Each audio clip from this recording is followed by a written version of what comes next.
खरं त्या दिवशी घडलं काय त्या घोलेवाडीला, कोणी त्यांचं हे थांबवलं नाही. परंतु त्यांनी मूळ विषय सोडून, मूळ अभंग सोडून ज्यावेळेस ते इकडे तिकडे दुसरेच विषय बोलायला लागले, स्थानिक राजकारणावर बोलायला लागले, राज्यघटनेच्या मूलभूत तत्वावर बोलायला लागले, ते नकारात्मक बोलण्यास सुरुवात केल्यावर एक युवक उभा राहून साहजिकपणे म्हटले की महाराज तुम्ही अभंगावर बोला. एवढंच तो म्हटल्यानंतर त्यांनी काय काय वक्तव्य केलं त्या महाराजांनी, हे तथाकथित महाराज आहे.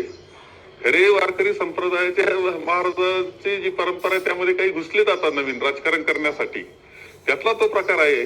आणि त्यानंतर जे केलं तर कुणीही त्यांचं कीर्तन थांबवलेलं नाही, कोणताही हल्ला त्यांच्यावर झालेला नाही, कोणत्या गाडीची त्यांची फोडतोड झाली नाही. हे तुम्हाला सगळ्यांना सुद्धा पत्रकार मंडळी तिथं होती तेव्हा सगळ्यांना माहिती आहे.